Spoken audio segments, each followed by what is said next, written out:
Hello, everyone, and welcome to another episode of Full Spectrum Cannabis. There it is. We've got Lance and Calandra today, and their special guest, Mitch Chargo. So go ahead, take it away, three. All right. Today we are with Mitch Chargo, attorney at law, esteemed cannabis attorney. Mitch, how are you doing? I'm doing great. How are both of you doing?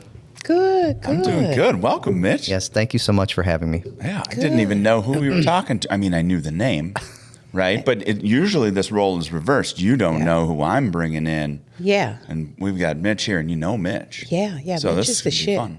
Yeah. I'm not going to explain Mitch's background. I know Mitch's background. So. Oh, got it. But I'll tell you what I do know. I do Sure. know that he's a big player in the cannabis industry. Mm-hmm. He's an excellent attorney, and cannabis law is what he does, and he has tons of experience in other states. So I'm going to let him kind of talk to us about who he is. So, Mitch, how long have you been practicing law? 31 years. 31 years. Wow, my son is 30. Yeah. Yeah. There you go. Yeah. So tell us, where'd you go to school? So undergrad, I went to the University of Minnesota. I'm born and raised here, lived in Golden Valley, grew up in Golden Valley my whole life. And then I went to law school at William Mitchell. Okay. Yeah. Okay, that's a where I good graduated school, right? from. Shit, yeah, that's where I Yeah, graduated that's what I've from. heard. Yeah. I've heard.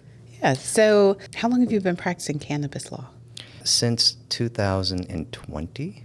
Okay. Wow. Right. Okay. Actually, for the years before I was in cannabis, I was primarily in commercial real estate, handling all kinds of commercial real estate transactions in Minnesota and around the country, whether it's representing financial institutions on commercial real estate loans, refinancing, commercial real estate leasing, representing, landlords and tenants, and of course buying and selling, through developers or people who are just investing.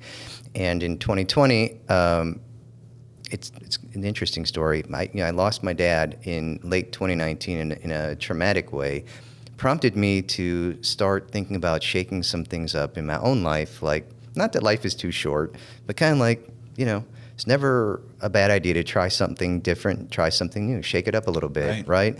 And I had this opportunity to go in-house as a general counsel for one of the two state-registered medical cannabis manufacturers with no knowledge of cannabis as a business, right, whatsoever.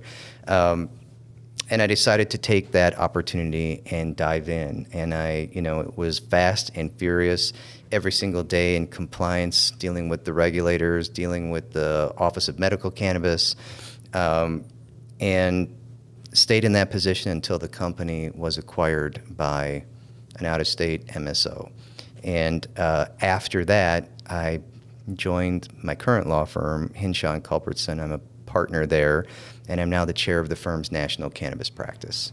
And so, the beautiful part of having shaken things up in my life a little bit and trying something new was I kind of gained this expertise in a niche area really hard, really fast, because, as we know, cannabis is a chaotic, crazy joyride of interest, right? I mean, that is a decision I will never regret, having made that change, because it thrust me into a situation to learn something new. And I think as a lawyer or in any profession that you're in, when you have the opportunity to try something new or learn something new, even at the age that I was at the time, why not?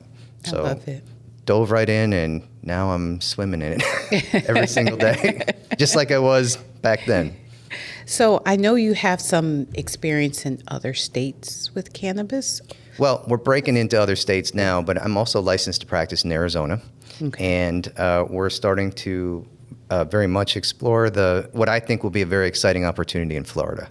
We have that vote coming in Florida, Yes. and I'm an optimist. I think it's going to pass. I think the groundswell of support for adult rec in a market that's already, huge medical market. Mm-hmm. And so we're looking at breaking into Florida, and of course our office has presence in other states as well. So we're in Massachusetts where it's legal, we're in New York where it's legal, and our mothership is in Chicago. Okay. So we're all over engaged in the practice of law. I think that, like any state that is successful in getting it on the ballot, I think it passes. And I don't care who wants to say anything different than that. Argue with me all you want to argue with me, because I think when you put that on the ballot, you're going to get, on top of everybody trying to figure out what they want to do, right? But I think that you're going to end up getting more folks voting. And even if the only reason why they're going in to vote is for that particular measure, Right. And I think this should be a warning.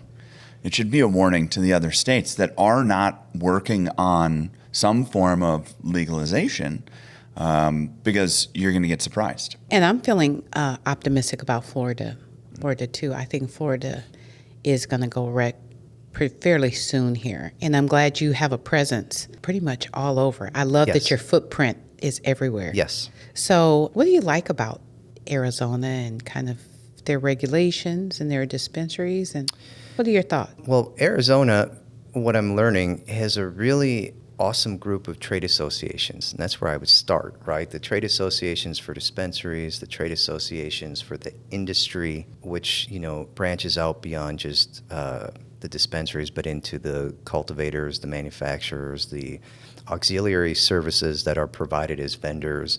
There's a lot of support for the licensees. There's a lot of support for those vendors who want to connect to licensees because of quality, because of good relationship, good reputation.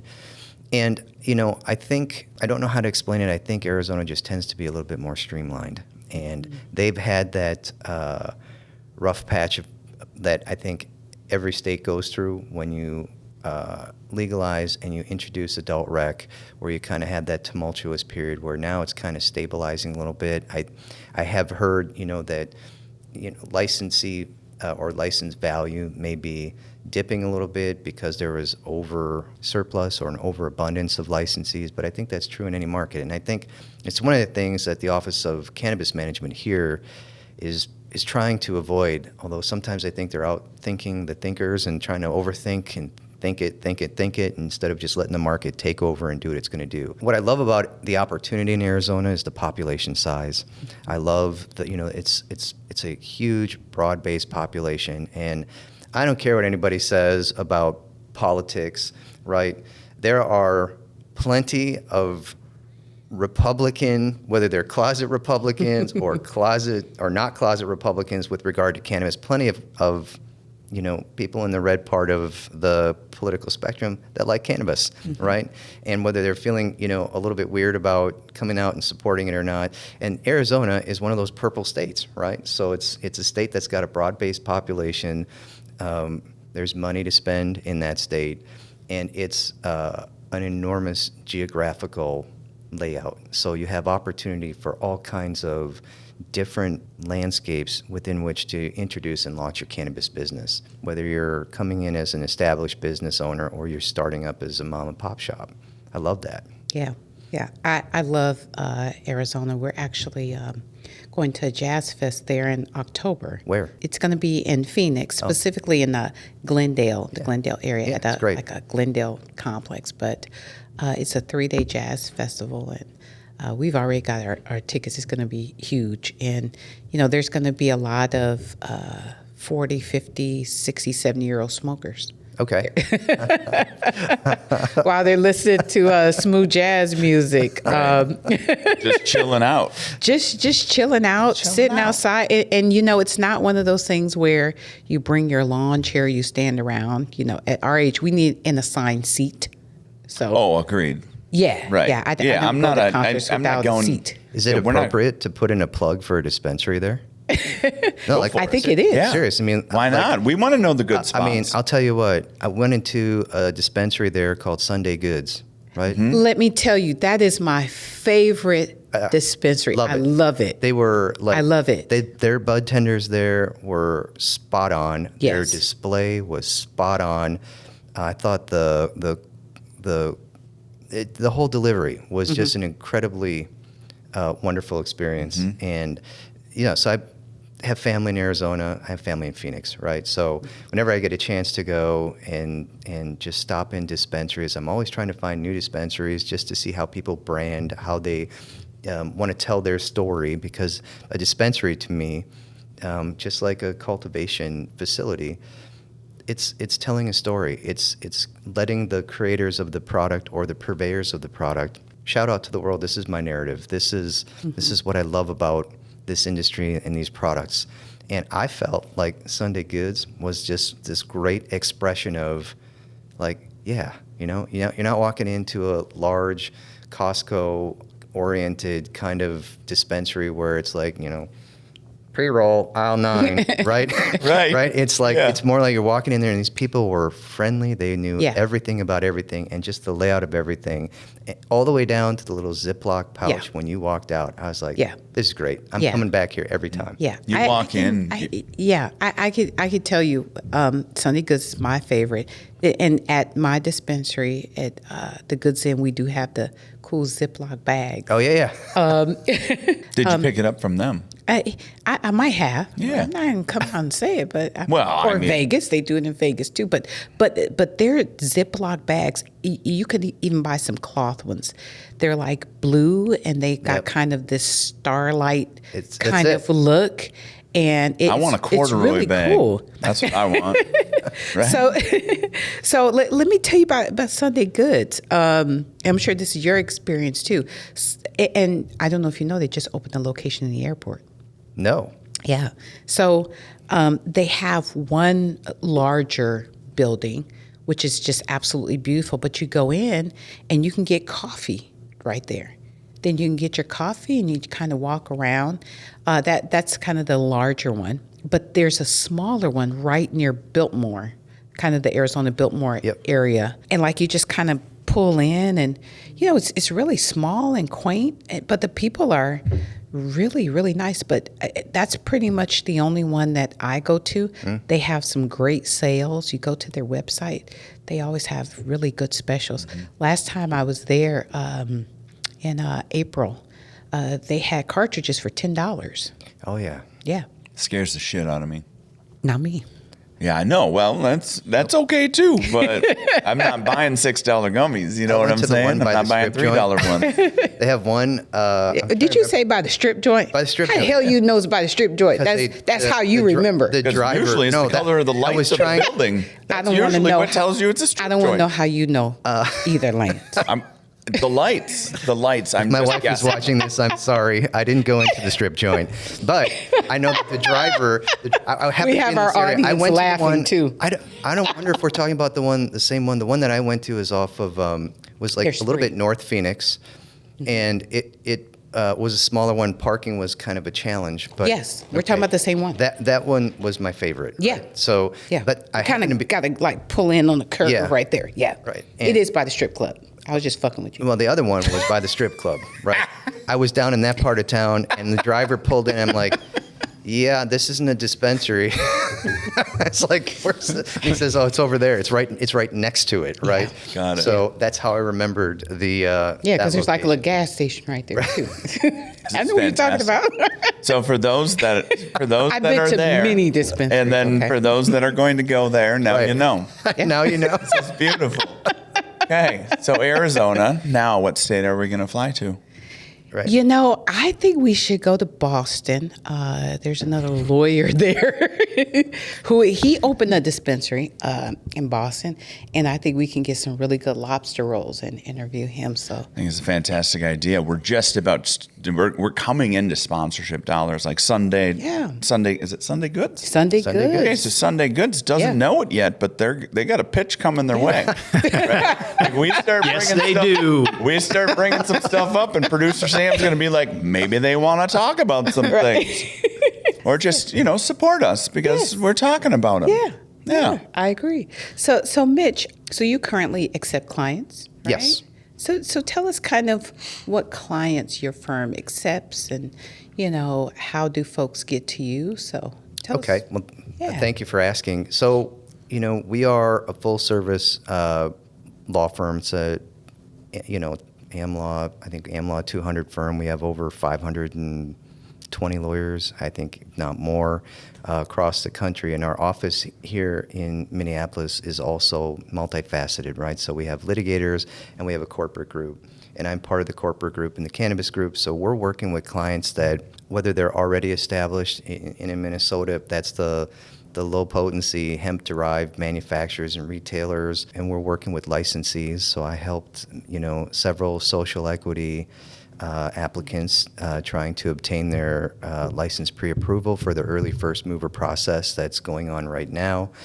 And obviously we're looking to work with established cannabis businesses and do work with established cannabis businesses in other markets. So we're looking I want to work with clients that are passionate about their business, but have a real business belief and bend to how they want to project their narrative and brand out into the world. Because, I think what I love about the industry is the passion, right? The passion that you had when I met you about your product, your business, the passion that you have about your business. Everybody in the cannabis world that I have met has that. Everybody has a different flair about it, but it's this passion. I don't know how to describe it, this excitement and enthusiasm for what they are creating. And I want to be a part of that. That's what I tell every client is I just want to be a part and add value to your vision and your narrative. And we can do that on a number of fronts, from the corporate side to the real estate side to the compliance side, risk management, all of that. Those are areas in which I've had extensive experience, in particular in the cannabis industry. And I want to share that with other people and watch them soar. That's really the big piece for me. I think earlier you asked me why cannabis or what do you love about cannabis? And it's that energy. Right now, it's a lot of curious energy. I think we're all kind of curious about how is this going to roll out in the state, because there's a lot of uncertainty, which makes it exciting and nerve-wracking all at the same time. And I'm watching people try to get into this market with fear that they're not going to be able to participate in the market. Mm-hmm. And that's the one part about this that is unsettling to me, because I believe everybody who has this dream should be able to act on it. I mean, this is America, right? Yeah. So you want to have this dream, you should be able to exercise it and achieve it. And I'm not sure how that's going to play out yet in Minnesota, but I hope it does. And I want to be a part of it and be the lawyer on the side that just helps people get to where they want to go, or help businesses get to where they want to go. And the beautiful thing about being part of a large firm is I'll be the first one to tell you, I know what I know, right? Mm-hmm. And I know the areas of law that I know really well, but I am supported by partners and practitioners who also have expertise in areas that are going to be very beneficial to our clients. And I have confidence and trust in them to be able to deliver high-quality legal services to clients that bolster and support what I do, which makes it a whole package and really beneficial for clients. I love it.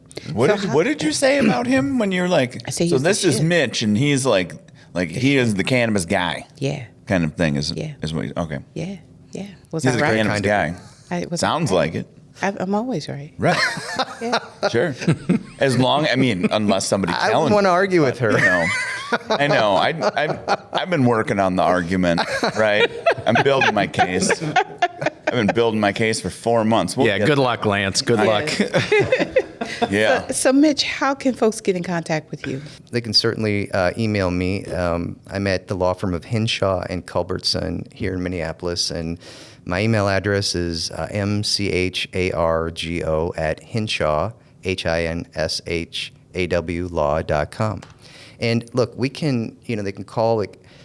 Some of the areas that I'm super excited about working with clients will be helping them develop their business plans, their security plans, their environmental plans, all of these things in Minnesota, which we can see from the foreshadowing of the application process that are going to be key requirements to get into this business. So, the SOP writing and being a real element and fundamental part of helping them create their operative documents from the ground up. Happy to work with people in that regard. We've got the ability to help people with getting their organizations formed if they're not already, or keeping up with the corporate formalities, which is, as you know, extremely important to keep that corporate shell going. So reach me there, and if you email me, I am very quick to respond. Excellent. And happy to. Great. So when you're not doing awesome lawyer stuff, what do you like to do? Well, if I can, I think the one word I learned from watching my wife watch The Bachelorette, the word vulnerable. If I could be vulnerable for a moment here and just say something that's probably going to be safe strange. Space. Right, it's a safe. We're in a safe. It is a safe. You space. already told us you know where the strip club is until you in walk out the Arizona. door. It's definitely safe You're here. good, man. We're all family. You're great. You're great. So I play in a band, and that headlines around town here. We headline in bunkers usually every 6 weeks, Sweet. 7 weeks. What? It's a rock and roll cover band. Oh yeah, it's a large band, nine-piece band, and we do rock and roll and country and blues and R&B dance covers, and it's a ton of fun. We just headlined out at the concert in the Commons in Excelsior back on July 10th. We headlined at James J. Hill Days, and we played up at Moondance up in Walker. Got to Sweet. play with Leonard Skinner and Cool. some really What? fun bands. And so yeah. What's the name of the band? What's that? What's the name of the band? Stereo Kitchen. Oh, Stereo Kitchen. Stereo Kitchen. Have you heard them, Sam? yeah, I know a member. I do. I'm drawing a blank on the name right now. Which part of the band do they? Female. Carrie or Betsy? Betsy Weiner. Betsy Weiner. Love Weiner. her. Yeah, Betsy Weiner. Yeah. She's a fantastic singer. Oh, that's awesome. So is Carrie, the other singer in the band, Carrie Chapdelaine. So Wow. and you know, we've got a drummer who plays with a band called Mango Jam, and I've heard of Mango Jam.